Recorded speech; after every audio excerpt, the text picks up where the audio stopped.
In part two of this Big Ten tournament recap, because of guys like Aaron Nagao, Bernie Truax, and Tyler Kasak, this Penn State wrestling team can and will break the scoring record at the NCAA tournament.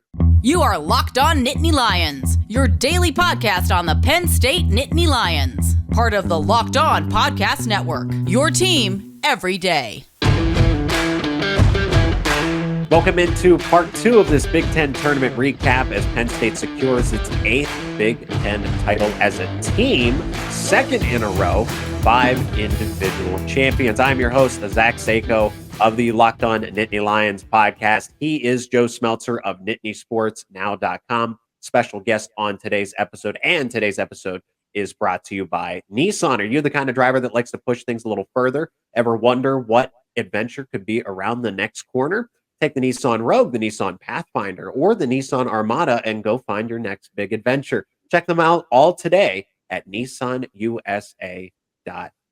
And if you're not already, become an everydayer. Subscribe to Locked On Nittany Lions on YouTube and wherever you get your podcast. For the latest conversations around your favorite Penn State sports, check out Joe's work on X, formerly known as Twitter. You can follow him there or at NittanySportsNow.com. Talked plenty, discussed a lot in part one. I encourage people to go check that out if you haven't watched it already. Part two, let's pick it up with Levi Haines, Greg Kerkvliet, and then talk about some of the other wrestlers, Bernie Truax, Aaron Nagao, Tyler Kasak's impressive performance, Beau Bartlett losing to Jesse Mendez in the last seconds, and then looking ahead at NCAA's Levi Haines. Taking care of business. Again, we mentioned Will Lewan in part one and just kind of how it, but that's his game. You know, you have to be able to wrestle all 3 periods in full. You are going to get Will Lewan, who's just going to try to tire you out, grind you down, and then expose a weakness when you are at your most fatigued. Well, Levi Haines doesn't get that way. And Will Lewan, who is really good at defense, Levi Haines is just as good, but then has the offensive component to go to it. And Levi Haines, I feel like, no, he wasn't actually upset. But do you notice how when they go into sudden victory, he wins in a snap of a finger there, wasting no time because it's like, hey, we should have finished this in regulation. Let me just take care of business in sudden victory. So no surprises here that Levi Haines captures his second Big Ten title. And yeah, the 4-1 score isn't exactly Levi Haines-esque, but it's still Will Lewan surprise coming as a 7th seed all the way through. And Levi Haines just continues to win and advance. And that's all that matters at the end of the day. Yeah. And you said that well. It was really kind of a similar case to the first matchup Lewan and Haines had in Ann Arbor 2 months ago. I think is that Levi won that on a stall point, if I remember that correctly. And that just kind of sums up the type of wrestling that Will Lewan does. And I think it was after that that people kind of started to get a little concerned about Levi Haines. Why isn't he scoring more points? Yeah. He's number one. He came in at number one. Why isn't he dominating? But after Will Lewan, he kind of really started to dominate. And you saw that in all his other matches at this Big Ten championships, and you're going to see that again at NCAAs. It's just it really is a tricky matchup going against Lewan, and that's definitely a matchup that could happen again in the NCAAs.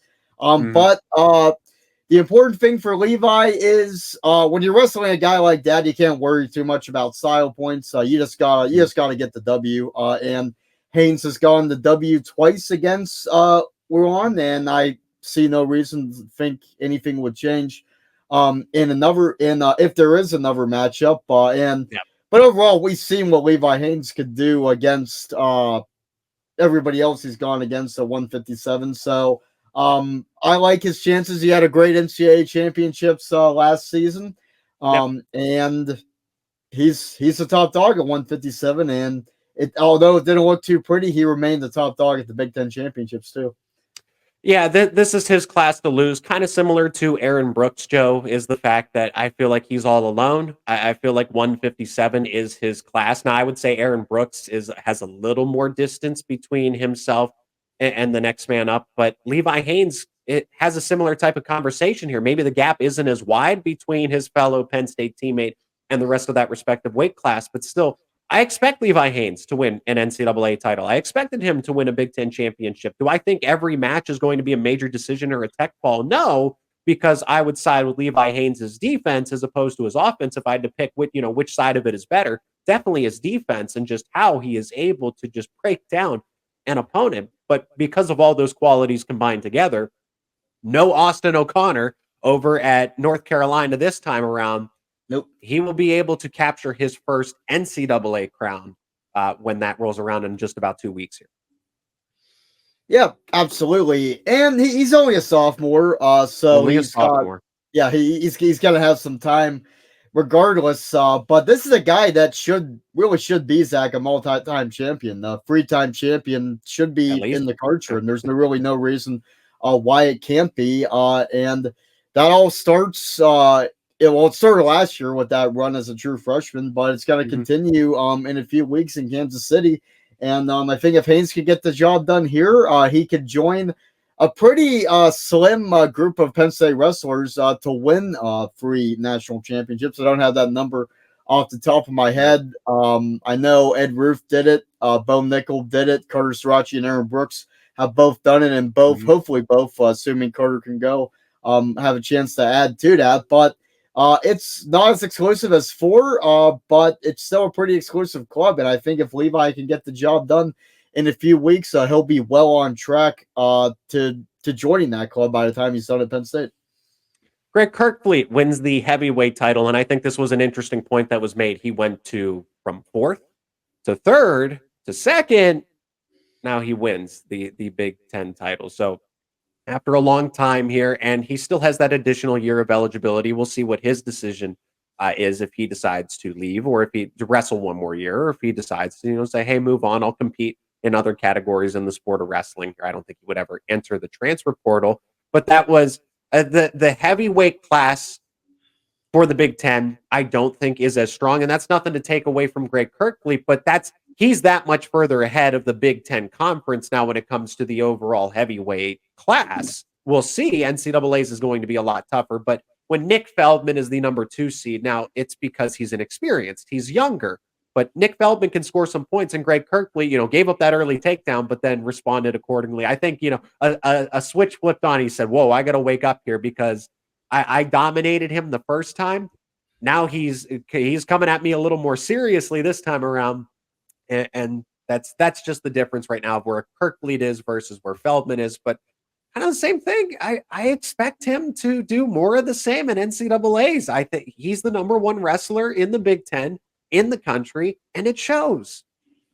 Absolutely. And I would agree that it's not as strong a heavyweight class. But Greg Kerkvliet deserves to be competing in not a stronger class, because you think of you talk about kind of right place at the wrong time for Kerkvliet the past 2 years. He's been a great wrestler for Penn State, but the last 2 Hodge Trophy winners were both in the Big Ten and both in the heavyweight class. So, what type of luck is that? Not very good luck. Going back 2022, he finishes in 3rd. If I'm not mistaken, Gable Steveson and Mason Paris were 1st and 2nd. And then the next season, Gable's gone, but Paris is still there, and he takes Kerkvliet out in both the Big Ten and NCAA finals. But now those guys are both out of the picture, and it's Greg Kerkvliet's turn to seize the day. But I think that there's also a lot of pressure that comes with that, because it's like, okay, now, buddy, you got no excuse. You either do it or you don't. But I think Greg Kerkvliet can handle it, and I think he showed a lot in his championship match because Feldman got an early takedown, and that could have been a sign. Maybe you're thinking, okay, Feldman is really good. Maybe he learned a lot from that first meeting. Maybe it's going to be a little bit different, but Kerkvliet was able to kind of dust himself off and really kind of do his thing from there. He didn't get a bonus point win like he did the first time against Feldman, but he got the job win, and he got that elusive Big Ten championship. And that was for Greg Kerkvliet. That's pretty satisfying from Penn State's end, because as I mentioned earlier, the past 2 seasons, he had been really in the right place at the wrong time. And now he's in the right place. The time is right. And there's nothing stopping him from being a national champion. Now, we've discussed all of the Big Ten champions, but how about the bronze medal, third place finishers, and the second place finishers. But I want to focus on how Aaron Nagao and Tyler Kasak were able to wrestle back and take third at their respective weight classes and what impressed us about their performances. We'll still have Beau Bartlett and Bernie Truax coming up, and just some more general thoughts about the Big Ten tournament and the NCAAs. Let's talk about Kasak and Nagao coming up next here on Locked On Nittany Lions.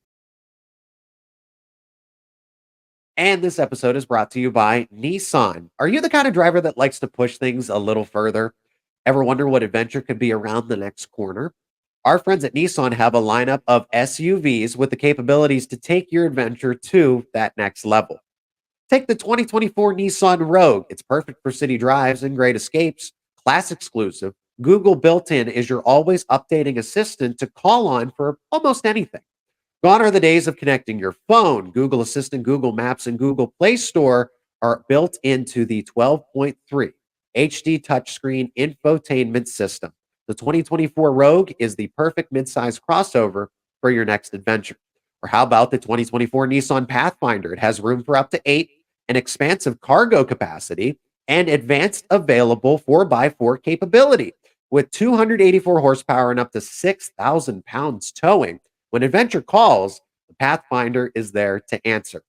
Take the Nissan Rogue, the Nissan Pathfinder, or the Nissan Armada and go find your next big adventure. Shop right now at nissanusa.com. That is nissanusa.com.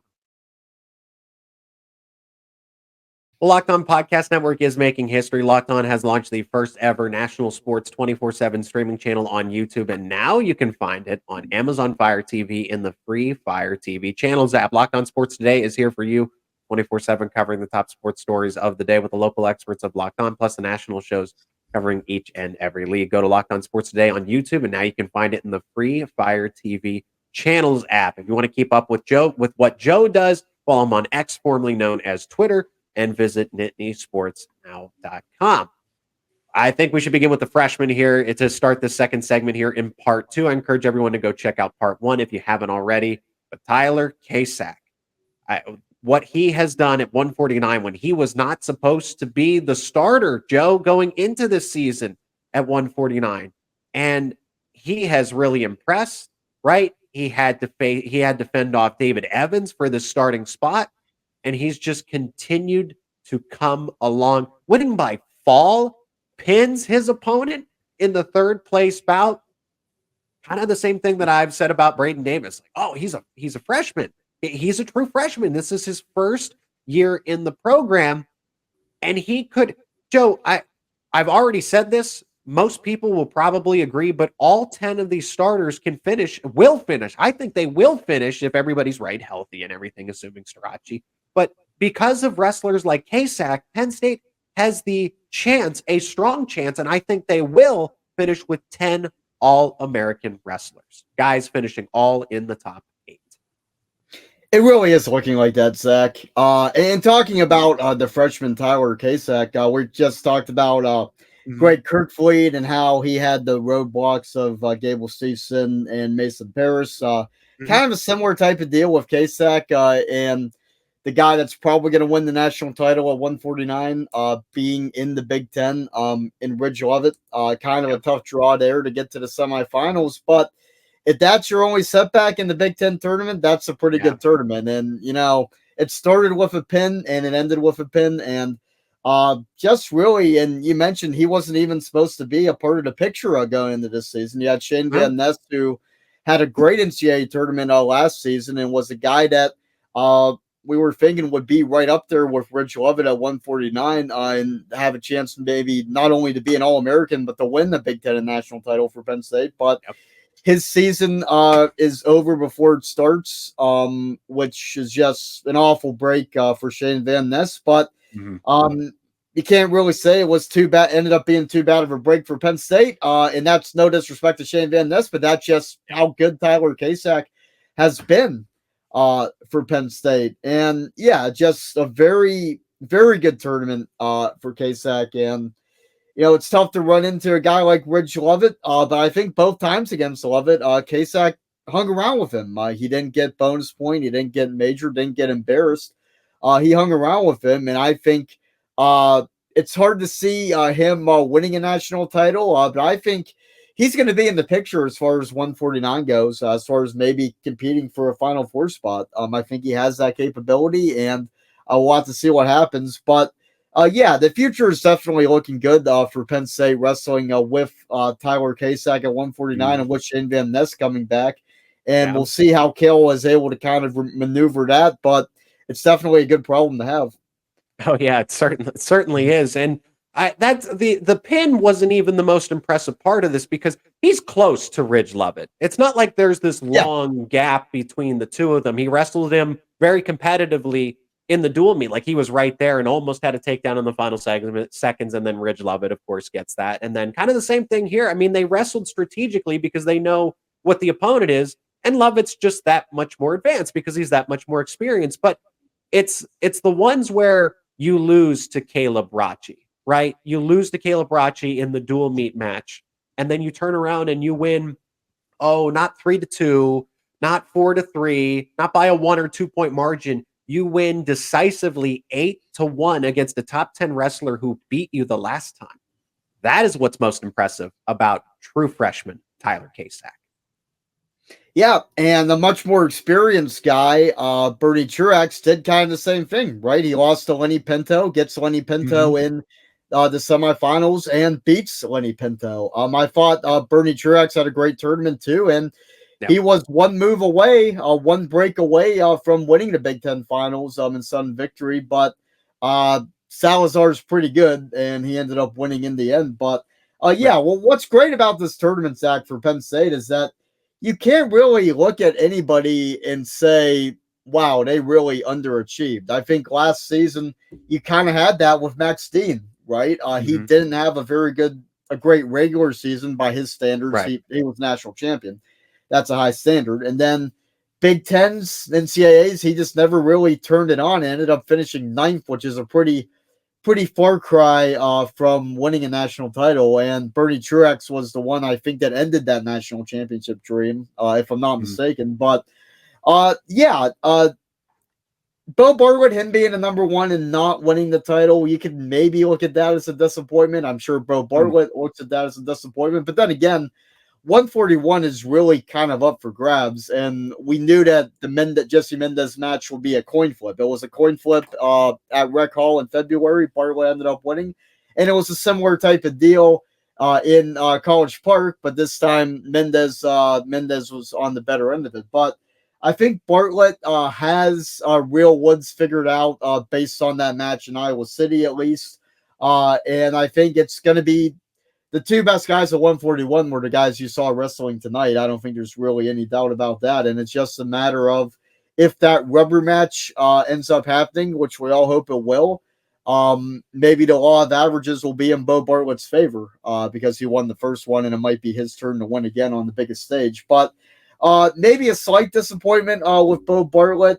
If you really want to be cynical, you could say that Aaron Nagao had a slight disappointment since he was in the Big Ten Championship last year, didn't get there this year. Yeah. But I think Nagao had a pretty good tournament as well. And like Tyler Kasak, it ended with a pin. I think Nagao is, I don't know if he's fully there yet, but he's getting pretty close to having his best wrestling of the season and beating a guy like Jacob Van D twice, with the second time being much more decisive than the first time, the second time being a pin, the first time being a 1 point decision. I think that's very encouraging. And I think I felt for the full season that he's going to be very good come March. And his March so far has been pretty good. And I think he's definitely, there's no reason he shouldn't be an All-American again at 133.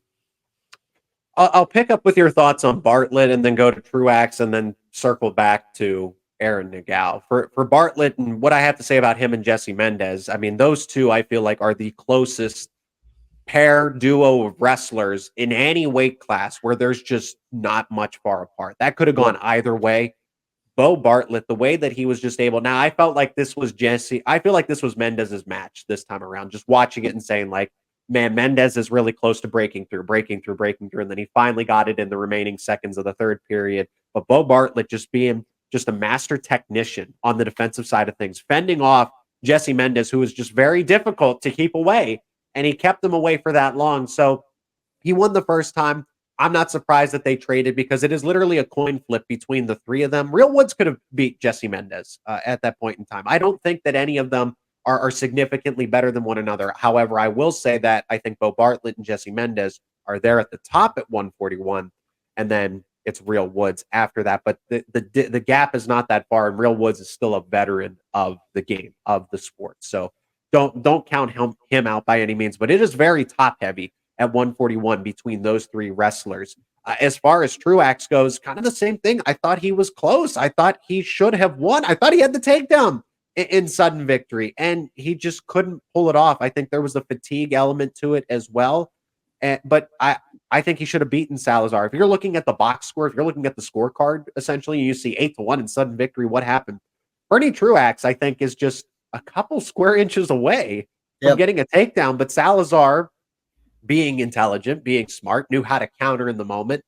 But Truax, he was almost surprised that Salazar let him in for that kind of shot, essentially. Like, I almost felt like Truax was surprised that happened, and then he couldn't finish it off. But it's kind of the same thing. He's so close. He figured it out against Lenny Pinto, as you mentioned, and then couldn't do it, couldn't get the job finished against Salazar. Now, all the way back to Aaron Nagao, wrapping up this second segment, and then we'll look ahead to NCAAs and talk a little, just final thoughts on the Big Ten tournament.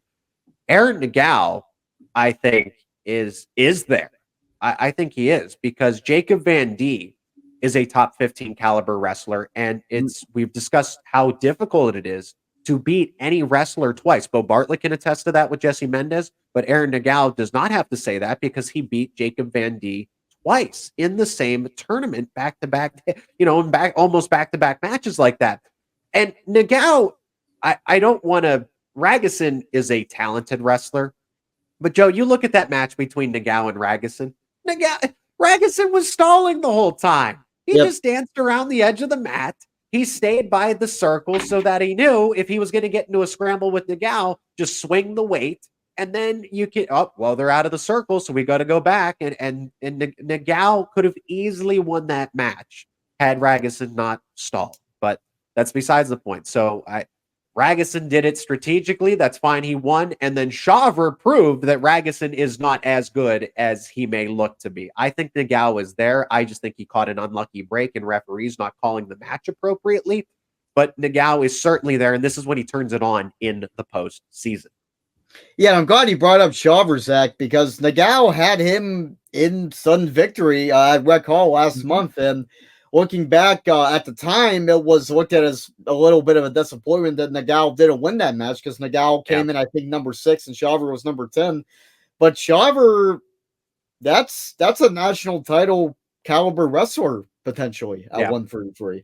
And for Nagao to be that close with him, and I think Nagao is wrestling better overall than he was a month ago. That really shows that he might be right there, as you said. So, yeah, this is a guy that is battle-tested.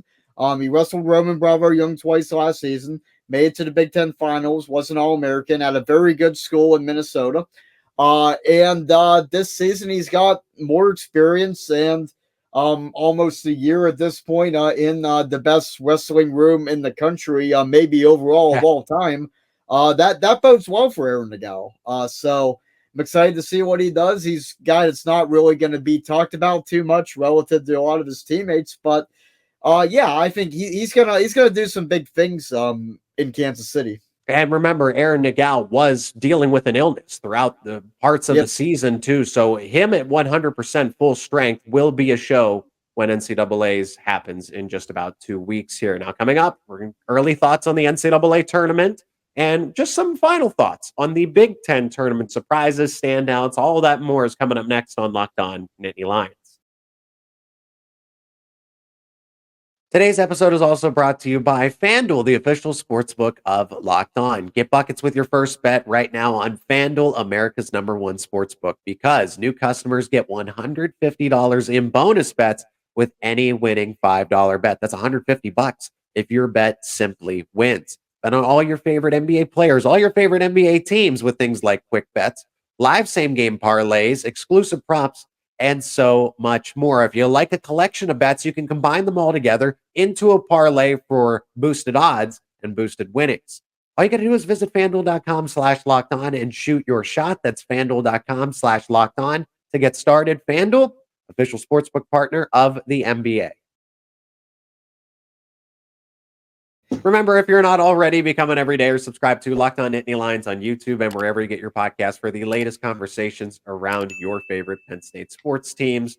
Talking football, men's basketball, men's hockey, wrestling, clearly on this show, and so much more. If you want to keep up with what Joe does, follow him on X, formerly known as Twitter, and visit NittanySportsNow.com. And in this final segment, we'll look ahead to NCAAs and just share some final thoughts on the Big Ten tournament. But now the conversation flips over. Can Penn State break that scoring record of 170 points set by Iowa back in 1997? Can they capture another NCAA title? How many individual champions will they crown, right? Are they going to meet that number of 5, or are they going to break it with 6? Do they get 10 All-Americans? And part of this obviously hinges, Joe, on whether or not Carter Starachi wrestles. So we don't need to exactly debate, is he, was the post serious? Will Cale Sanderson be able to talk him out of it? That kind of thing. We already discussed that clearly. So go back to the first segment if you missed it or need to hear it again. But let's assume that he does wrestle. You have a full strength lineup, 100% for Penn State. I think they get 10 All-Americans. National champions is going to be difficult, right? We've seen how the record's 5. So Penn State is either going to have to match that or beat it, and then the 170 points. And Carter Starachi factors into that significantly because the bonus points become such a thing. And we saw how many points Penn State scored at the Big Ten tournament, right? 170.5. That technically breaks the NCAA record, but now you're going from the Big Ten conference to the NCAAs by that half-point margin. So that's razor thin, but they did that without Carter Starachi. So I feel really good about the 10 out of 10 All-Americans breaking the scoring record if and when Carter does wrestle at NCAAs. It's just a matter of, can you beat the individual champion record of 5? That's going to be difficult. Absolutely, Zach. And I think if Carter does wrestle, I think 10 All-Americans is all but a lock. And things can happen, right? Somebody could get hurt in their match Thursday or Friday or whatever, and that could kind of torpedo that. But if everybody's healthy, I think they get 10 All-Americans. As far as national champions go, it's hard to say. Just going by weight class, I think Braden Davis can do it. I don't feel as good about Aaron Nagao winning it all, although we're optimistic about him. I don't see a national championship in his future yet. Beau Bartlett most definitely can do it and still is arguably the favorite, despite Jesse Mendez getting that win in the Big Ten finals. Kasak maybe isn't there yet, although I think he's pretty close. Haines, he's the favorite. Messenbrink, if he were in any other weight class, I think would have a pretty good shot, but Keegan O'Toole and David Carr exist, so maybe not yet. Then Carter, I think if he's there, he's going to do it. Bernie Truax, he'll be an All-American, but kind of following his theme at Cal Poly. I don't think he'll be a national champion either. And then Brooks and Kerkvliet, those titles are there for the taking for both of those two. So yeah, I think there could be as many as 7 guys with chances to win national titles at Penn State. And of those 7, you got to feel pretty good about 5 of them. So I think I do think they get 5 if Carter Starachi wrestles. They got 5 Big Ten champs without Starachi. So I think that's a pretty good bet there. If he's able to wrestle and he's able to win the title, they'll probably get 5. And then 10 All-Americans, it's crazy to say something like that would be a lock, but I think if everybody's wrestling, that's as close to a lock as you can get. I like to group them, and you pointed it out clearly. Carter Starachi, Aaron Brooks, Levi Haines, Greg Kerkvliet are kind of in those. They're heavy favorites. You can't call it a lock because now we're talking about national titles. We're crying out loud, and the best of the best all come together. But these are significant heavy favorites that I feel comfortable saying, yeah, I expect them to win. I would put Mitchell Messenbrink and Beau Bartlett and now Braden Davis into this category of they're not too far behind, but they're not heavy favorites, right? I think depending on who you ask, it's going to differ. Some people might say Braden Davis, yeah, look at the tournament run he had. Well, it's still Matt Ramos or Drake Ayala, right? There's still this randomness to it. And kind of the same thing goes to 165 and 141, is that some people are going to say Beau Bartlett. Some people are going to say Jesse Mendez. Some people are going to say Real Woods. At 165, some people are going to say Keegan O'Toole. Some people are going to say David Carr. Some people are going to now start to believe in Mitchell Messenbrink. So I'd group them as they're there, but not the overwhelming favorite. Aaron Nagao's kind of in his own category where it's like, I think he can do it. I want to believe that he can do it. This 133 class isn't exactly overwhelming, but I just don't know that it's his year. And then I look at 184. Bernie Truax, I don't want to say that he doesn't have a chance, but this 184 class is very much stacked. And the same thing kind of goes at 149. Ridge Lovett, Kyle Parko, Austin Gomez. I know Austin Gomez lost to Ridge Lovett. I was surprised at that, but Gomez is still right. When he's at fully healthy 100%, he's very tough. It's just tough sledding for Tyler Kasak, and he's still a true freshman. But there's no doubt in my mind that all of those wrestlers that we've named here from the 10-weight classes finish as All-Americans. But that's where I would kind of group all of them in those categories, and I think that's fair. So if we're anticipating 4 national champions, 10 out of 10 All-Americans, that scoring record is going to be shattered. Yeah, I don't think there's any doubt, and it's really. I think the most interesting class is 141, right? Because of the 3 guys you mentioned. I said, I kind of wanted to clarify something I said earlier. I might have been a little unfair in basically suggesting that Bartlett has Real Woods figured out. He might have him figured out, but thinking back to that dual meet match they had at Carver Hawkeye last month, it wasn't that Woods wasn't at his best. Right, he had just got tech fault, almost pinned by Sergio of an illness, in a big upset, and he was fighting an illness, and Beau might have caught him at the right time, and obviously Woods has beaten Beau Bartlett before, so he's a factor at 141 too, and then 133 you mentioned as well. Nagao has the advantage where he wrestled the number 1 guy at 133. In the first dual meet of the season. We didn't know he was going to be the number 1 guy at the time, but he has developed into the number 1 guy, and Ryan Crookham of Lehigh. And the guy lost that match, but he held his own in that match, and he held his own against Rowan Bravo Young too. So he knows how to go in against the favorites and make them work for it. So I think Nagao can compete with just about anybody at 133. I don't know if I'd feel comfortable saying he'll be a national champ, but we're both pretty optimistic about him. I think, and I think he's gonna have some moments in Kansas City. I have no doubt about that. So 133 and 141 are very interesting. I think 149 is interesting too, but I don't know where Penn State really factors into that. But yeah, going back to the original point, I think, obviously the drama isn't if Penn State will win a title, it's what records are going to set. So yeah, exactly. It's not about, so who's going to finish number 1 in the standings? No, it's Penn State. It's just a matter of how far ahead and how many other accolades can they pick up, the individual champions, the scores and everything else. Let's finish with our final thoughts on the Big Ten tournament itself, right? This was interesting outside of the fact that the Nittany Lions dominated, right? 170.5 points, well far ahead of what Michigan did with 123.5. Pretty good. And as far as what we anticipated overall, that Penn State, Michigan, Nebraska, Iowa finishing 4th, and then Ohio State was going to finish in that range of the next 4 after Penn State. But Shane Griffith getting hurt at the tournament, Michigan holding him out, like whoa. This is kind of interesting that you have the dynamic with what's going on with Penn State and Cale Sanderson trying to protect Carter Starachi, and Michigan has to do the same thing with Shane Griffith now getting an injury at the height of this postseason, right? Carter Starachi already had a 2-week recovery period, and now Shane Griffith gets banged up, and that's a top 3 wrestler at 174. I was excited for that hypothetical matchup between Starachi and Griffith, so hopefully Griffith is okay. And then that 149 matchup, I think Ridge Lovett's really good. What Austin Gomez did at the Pan Ams against Nick Lee is all that more impressive.